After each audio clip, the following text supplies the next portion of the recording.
అల్లు అర్జున్ ఎలా మాట్లాడాడు ఆ తర్వాత?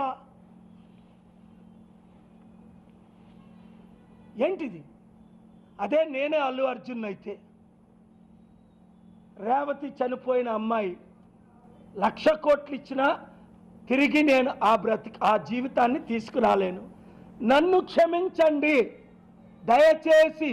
రేవతి తండ్రి, రేవతి భర్త, రేవతి బంధువులు నన్ను క్షమించండి అని మొట్టమొదట మాట్లాడాలి.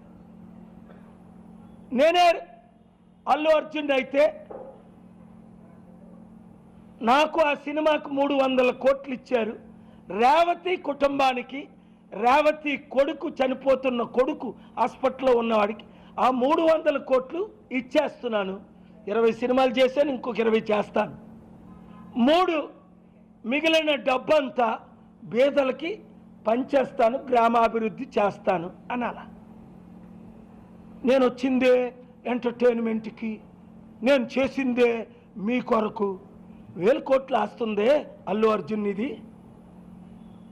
మై హోమ్తో నీకు పార్ట్నర్షిప్ ఉందే, ఆయనకి 1,00,000 కోట్లు ఉంది, నీకు 1000 కోట్లు ఉందని విన్నాను. 25 లక్షలు ఇస్తానని 10 లక్షలు ఇవ్వడం ఏంటి? అరే 5 లక్షల కోట్లు కేఏ పాల్ అఫీషియల్గా డొనేట్ చేశాను ప్రపంచం అంతా. 3,10,000 మంది అనాథులను ఆదుకున్నా.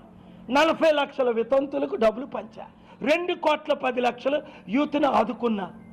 1000 గృహాలు కట్టా. 2.5-3 లక్షల గృహాలు ప్రైవేట్గా నా సొంత డబ్బుతో చారిటీ ద్వారా ఒకరి దగ్గర రూపాయి తీసుకోకుండా.